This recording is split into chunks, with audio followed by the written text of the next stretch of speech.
Kalau dulu Imam Syafi'i belajar jauh-jauh ke Yaman, berguru terhadap ulama hadis di Yaman, di daerah Son'a, seorang qadhi bernama Hisham bin Yusuf As-San'ani.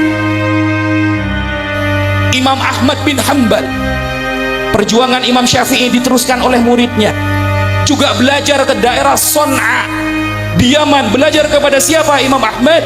Belajar kepada Syekh Abdul Razak As-San'ani, pengarang kitab Musannaf yang tebelnya hampir 2 meter, saudara. Kita ada usaha jauh-jauh ke sana. Di Pasuruan ada Habib Taufik As-Segaf, di Tangerang ada Habib Jindan, di Jakarta ada Habib Rizik, di Jember ada Habib Haidar. Banyak bertebaran barokah, tinggal kita mau atau tidak mencari barokah tersebut.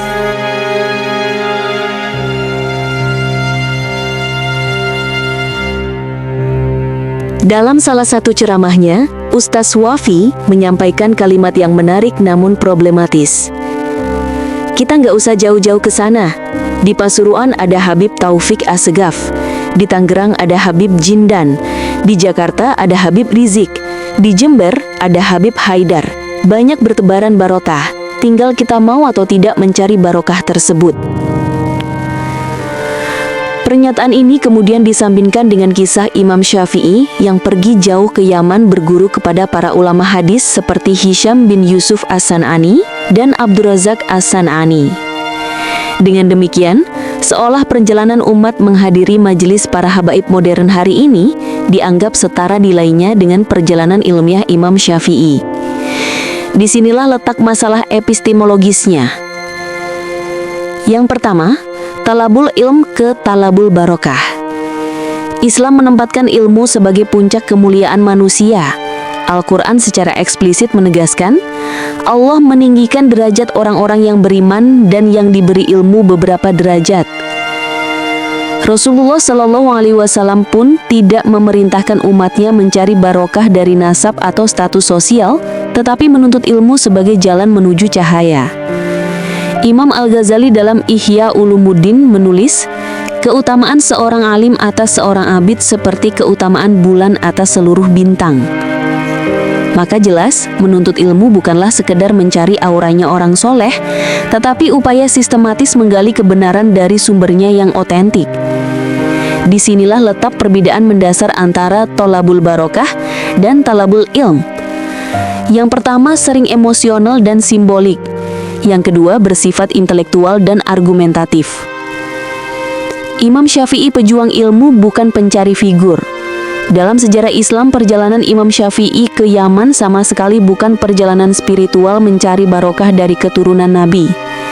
Beliau pergi demi menghimpun sanad hadis yang sahih dari para muhadis kredibel. Guru-gurunya seperti Hisham bin Yusuf As-San'ani dan Abdul Razak As-San'ani dihormati karena kapasitas ilmiahnya, bukan karena nasabnya. Az-Zahabi dalam Siyar A'lam An-Nubala menjelaskan Hisham bin Yusuf dikenal sebagai muhtash bihadisihi, yakni hadis-hadisnya menjadi rujukan ulama besar lain. Abdul Razak As-San'ani bahkan disebut oleh Imam Ahmad bin Hanbal sebagai orang yang paling jujur dalam periwayatan hadis. Imam Syafi'i menelusuri sanad ilmu bukan keturunan. Itulah yang menjadikan beliau pendiri mazhab global, bukan sekedar pewaris silsilah. Karena itu menyamakan perjalanan ilmiah Imam Syafi'i dengan perjalanan spiritual umat ke majelis para habaib modern adalah penyederhanaan yang menyesatkan. Satu berangkat dari disiplin ilmiah dan pembuktian sanad hadis, yang lain bersandar pada emosi dan pencarian legitimasi spiritual dari simbol kesalehan. Bahaya reduksi ilmu menjadi kultus sosok. Ibnu Khaldun dalam Mukadimah sudah mengingatkan, kemuliaan nasab tanpa ilmu adalah kehambaan yang diwariskan oleh kebodohan. Islam tidak mengenal kasta spiritual berdasarkan darah. Keberkahan tidak ditentukan oleh garis keturunan, melainkan oleh kualitas ilmu dan amal. Rasulullah Shallallahu Alaihi Wasallam sendiri bersabda, barang siapa yang lambat amalnya, nasabnya tidak akan mempercepatnya. Hadis riwayat Muslim. Ketika umat lebih mengutamakan barokah figur daripada kajian ilmu, yang lahir bukan kesalehan intelektual, melainkan feodalisme spiritual. Seolah keberkahan hanya bisa diturunkan melalui nasab tertentu, Padahal Rasulullah Shallallahu Alaihi Wasallam menegaskan bahwa kemuliaan di sisi Allah hanyalah takwa dan ilmu, bukan darah. Islam Nusantara jaringan ilmu bukan garis nasab. Sejarah Islam di Nusantara membuktikan bahwa peradaban tidak dibangun oleh keturunan, melainkan oleh keilmuan.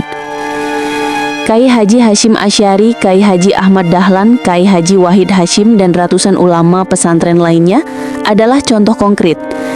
Mereka bukan keturunan Arab tetapi pewaris tradisi keilmuan yang bersambung pada sanad ilmiah ulama Timur Tengah.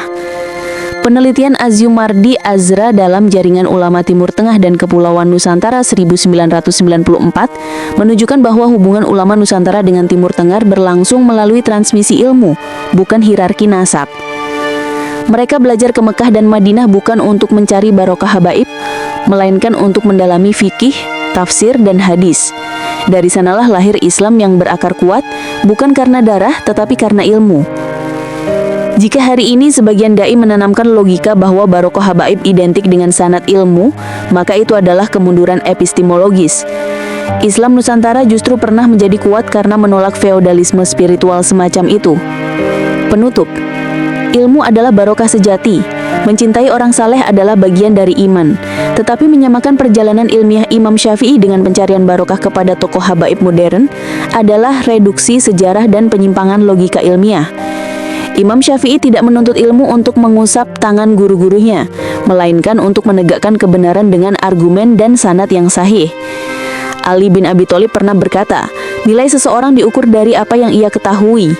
Inilah standar Islam, ilmu sebagai barokah tertinggi. Cinta kepada ahlul baut harus melahirkan semangat ilmiah dan akhlak, bukan glorifikasi simbolik. Karena Islam berdiri di atas ilmu, bukan darah.